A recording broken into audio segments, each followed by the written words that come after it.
आज के इस महत्वपूर्ण प्रेस कॉन्फ्रेंस में उपस्थित मीडिया के साथी श्री अशोक जी, श्री सुधांशु वाजपेयी जी, प्रदेश के महासचिव श्री विवेकानंद पाठक जी, अभिषेक वाजपेयी जी और आए हुए सभी सम्मानित हमारे पत्रकार बंधुओं, अयोध्या धर्म की नगरी है और धर्म और न्याय की परंपरा रही है। और जिस तरह श्री राम न्याय ट्रस्ट के मामले सामने आए हैं, पूरा देश अपने आप में चिंतित और उस ट्रस्ट के कारगुजारी पर एक बड़ा सवाल या निशान उठा रहा है। पिछले दिनों जो तथ्य और मामले सामने आए, सरकारी अभिलेख सामने आई, कितना बड़ा ट्रस्ट के तमाम उन सदस्यों के द्वारा जो लोगों ने आस्था और विश्वास व्यक्त करते हुए, जन सहयोग करते हुए एक एक रुपया चंदा देकर श्री राम मंदिर के निर्माण में अहम भूमिका निभाई, लेकिन ट्रस्ट की जो कारगुजारी सामने आई वह एक बड़ा भ्रष्टाचार का खेल देखने को मिला। 2 करोड़ की जमीन पहले लिखवाई जाती है। कौन लोग लिखवाते हैं? जो वहां उस ट्रस्ट में सदस्य होते हैं। 2017 में जब हरीश पाठक और कुसुम पाठक ने बैनामा लिया था उस जमीन का, और वो ट्रस्ट बार बार श्री चंपत राय जी द्वारा यह कहा जा रहा है कि 2011 में एग्रीमेंट हुआ था। जो मामला श्री राम मंदिर निर्माण ट्रस्ट के अध्यक्ष श्री महंत नित्यदास गोपाल जी द्वारा उस ट्रस्ट के कारगुजारी पर एक बड़ा सवाल खड़ा किया गया है। उनका कहना है कि ट्रस्ट के सदस्यों द्वारा पिछले कई महीनों से कोई भी लेखा जोखा और खासकर क्या हो रहा है इसकी जानकारी भी नहीं दी जा रही है। रवि मोहन तिवारी जी, सुल्तान अंसारी जी ने 18 मार्च 2021 में 7:10 पर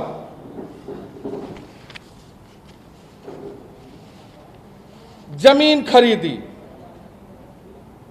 और इसका स्टाम्प पेपर 5:22 पर खरीदा गया। मंदिर निर्माण ट्रस्ट की यह जमीन 7:15 पर खरीदा जाता है और स्टाम्प पेपर 5:11 पर खरीदा जाता है। यानी इससे समझा जा सकता है कि ट्रस्ट के जमीन का स्टाम्प पहले खरीदा जाता उन सदस्यों द्वारा, और जो बेचने वाले लोग हैं, जो 2 करोड़ की जमीन 18.5 करोड़ में बेचते हैं, वह लोग उसके बाद स्टाम्प पेपर खरीदते हैं। यह उन्हें कैसे पता चला कि स्टाम्प पेपर खरीद के रख लेना है? क्या खेल था, यह उत्तर प्रदेश जानना चाहता है। भगवान राम के मंदिर में आए चढ़ावे घोटालेबाजों द्वारा बचाव में कब कहा जा रहा है यह जमीन 2 करोड़ में इसलिए मिली कि 2019 में एक पुराना एग्रीमेंट था। मतलब जमीन बेचने वालों ने कई साल बिना 1 रुपए लिए इनके पुराने रेट पर जमीन बेचने का वादा कर रखा था। जरा हमें भी दिखाइए ऐसा भूमि मालिक जो दूसरी बात, इस एग्रीमेंट पर न चर्चा रवि मोहन तिवारी और सुल्तान अंसारी के रजिस्टर पेपर में है, न मंदिर निर्माण ट्रस्ट के रजिस्टर्ड खरीद पत्र में है। इसका अर्थ बिल्कुल स्पष्ट है कि कोई एग्रीमेंट था ही नहीं। सुप्रीम कोर्ट के कानून के मुताबिक जिस खरीद का इकरारनामा तहसील में रजिस्टर्ड नहीं है और उस पर स्टाम्प ड्यूटी का भुगतान नहीं हुआ, वह मात्र कागज का टुकड़ा है। इस कागज का कोई वैल्यू नहीं है। यह सारा खरीद तहसील में नहीं होता है। दोनों खरीद फरोख्त अयोध्या के मेयर, भाजपा के नेता ऋषिकेश उपाध्याय के घर पर हुई, जो जांच का विषय है। वही ट्रस्टी अनिल मिश्रा गवाह बनकर मौजूद थे। श्री राम मंदिर निर्माण ट्रस्ट के एक मेयर के घर जाकर क्यों खरीदी गई, यह भी एक बड़ा सवालिया निशान है। रवि मोहन तिवारी जिन्होंने मंदिर निर्माण ट्रस्ट की जमीन खरीदी, वह अयोध्या के मेयर भाजपा नेता ऋषिकेश उपाध्याय के समधी के साले हैं। दोनों रिश्तेदार हैं और दोनों का घर आसपास है। सब जानते हैं कि ऋषिकेश उपाध्याय की अयोध्या में क्या स्थिति है और क्या सवाल है। सुल्तान अंसारी रवि मोहन तिवारी के साथ मिलकर 2 करोड़ की जमीन 5 मिनट में 18.5 करोड़ में मंदिर निर्माण ट्रस्ट को बेच दी। सुल्तान अंसारी समाजवादी पार्टी के नेता हैं और उनकी बीवी पिछले समय अयोध्या में तरन्नुम अंसारी, जो समाजवादी पार्टी से चुनाव भी वार्ड पार्षद का लड़ी थी। यानी खेल स्पष्ट है कि किस तरह भावनाओं के साथ ठेस पहुंचाने का काम किया गया है। अयोध्या की परंपरा हर आदमी जानता है, धर्म और न्याय की परंपरा रही है। भगवान राम जी ने मर्यादा के लिए जिस समय लोगों ने अगर सवाल खड़ा किया तो सीता मैया को अग्नि परीक्षा देनी पड़ी, और आज भारतीय जनता पार्टी, मुख्यमंत्री जी, इनके मंत्री लोग लगातार क्लीन चिट देते चले जा रहे हैं। परीक्षा एक सामान्य परीक्षा और जांच भी कराने से भाग रहे हैं। आखिर क्यों भाग रहे हैं? ये करोड़ों लोगों के आस्था का सवाल है। आदरणीय प्रियंका गांधी जी ने भी आज एक फेसबुक वॉल पोस्ट पर पूरी स्थिति को स्पष्ट करते हुए सरकार से सवाल किया है, आखिर जांच से यह सरकार क्यों भाग रही है।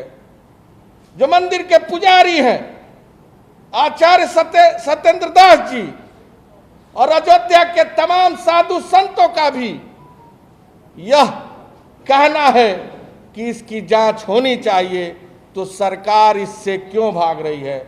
हमारी मांग है कि सुप्रीम कोर्ट के जज के देखरेख में इसकी जांच कराई जाए, ताकि पूरे मामले का स्थिति स्पष्ट हो सके। मैं समझता हूं कि सरकार के अलग अलग राय इस बात को पूरी तरह साबित करते हैं कि कल ही एक पत्रकार साथी ने जब उत्तर प्रदेश के उप मुख्यमंत्री से सवाल किया कि आने वाला चुनाव आप किसके नेतृत्व में लड़ेंगे, उन्होंने बड़े स्पष्ट शब्दों में कहा कि यह फैसला केंद्र सरकार करेगी, यानी उनके केंद्र की कमेटी करेगी। जब उप मुख्यमंत्री वर्तमान मुख्यमंत्री योगी आदित्यनाथ जी पर भरोसा और विश्वास नहीं है, तो यानी यह बिल्कुल स्पष्ट है कि सरकार में भी काफी मत उत्तर प्रदेश के सामने है। पुनः इस मांग की जांच करता हूं और कल उत्तर प्रदेश कांग्रेस कमेटी द्वारा सभी उत्तर प्रदेश के जनपदों में, शहरों में इस मुद्दे को लेकर कि सुप्रीम कोर्ट के देखरेख में इसकी जांच हो, जिलाधिकारी के कार्यालयों पर कांग्रेस पार्टी के कार्यकर्ता ज्ञापन सौंपेंगे, प्रदर्शन करेंगे, आंदोलन करेंगे। बहुत बहुत धन्यवाद। सर, एक सवाल है इससे जुड़ा हुआ। जी, राहुल गांधी के इस ट्वीट को लेकर के मुख्यमंत्री जी का एक बयान आया, उन्होंने कहा है कि इन्होंने कभी सच बोला ही नहीं है, इसलिए सच नहीं बोल पा रहे हैं। राम मंदिर को लेकर के उन्होंने कहा। योगी आदित्यनाथ जी संत हैं और महंत हैं, और संत और महंत की परंपरा रही है कि कभी झूठ ना बोलें। लेकिन आप 4 वर्षों से उनके शासनकाल को देख रहे हैं, झूठ के अलावा, हेडिंग मैनेजमेंट के अलावा, ब्रांडिंग के अलावा उन्होंने कुछ नहीं किया। अभी उत्तर प्रदेश में कोरोना मिसमैनेजमेंट के कारण कोरोना के दौरान हजारों लाखों की संख्या में लोग ऑक्सीजन बेड, वेंटिलेटर के अभाव में दम तोड़े।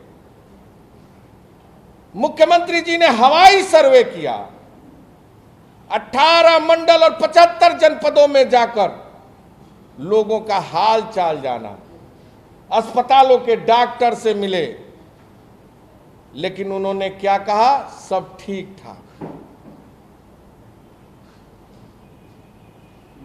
हालत और आलम यह था कि उत्तर प्रदेश के भारतीय जनता पार्टी के विधायकों ने सरकार पर सवालिया निशान उठाया। कई विधायक इस कोरोना काल में ऑक्सीजन, वेंटिलेटर, बेड और दवाई न होने के अभाव में दम तोड़ दिए। केंद्रीय मंत्रियों ने पत्र लिखा, सांसदों ने पत्र लिखा, और मुख्यमंत्री ने कहा सब ठीक ठाक। 40 बड़े घोटाले उत्तर प्रदेश में सामने आए। अभी इतना बड़ा ट्रस्ट का मामला सामने आया। पिछले समय पशुधन घोटाला, जूता मोजा, छात्रवृत्ति घोटाला, 40 बड़े घोटाले, डीएचएफएल के कर्मचारियों के भविष्य निधि का घोटाला सामने आया, और मुख्यमंत्री ने सबको क्लीन चिट दे दिया। पत्रकार सुलभ श्रीवास्तव जी की हत्या हुई। शराब माफियाओं के खिलाफ आवाज उठाने में 4 साल में 500 से अधिक लोग जहरीली शराब के नाते काल के गाल में समा गए। एक जिंदा आदमी जिसने शराब माफियाओं के खिलाफ संघर्ष किया, समय समय पर समाचार पत्रों में प्रकाशित किया, उन माफियाओं से लड़ा, सुरक्षा की मांग की, उसकी निर्मम हत्या हो गई और सरकार कहती है कि एक्सीडेंट में हत्या हुआ। यह इसका प्रमाण है। हाथरस की बेटी के साथ अन्याय हुआ था। मुख्यमंत्री रोज झूठ पर झूठ बोलते जा रहे थे, बाद में जांच के दौरान सारे तथ्य सामने आए। मैं नहीं समझता योगी आदित्यनाथ से बड़ा झूठा कोई व्यक्ति होगा। इसके तमाम उदाहरण और प्रमाण हैं।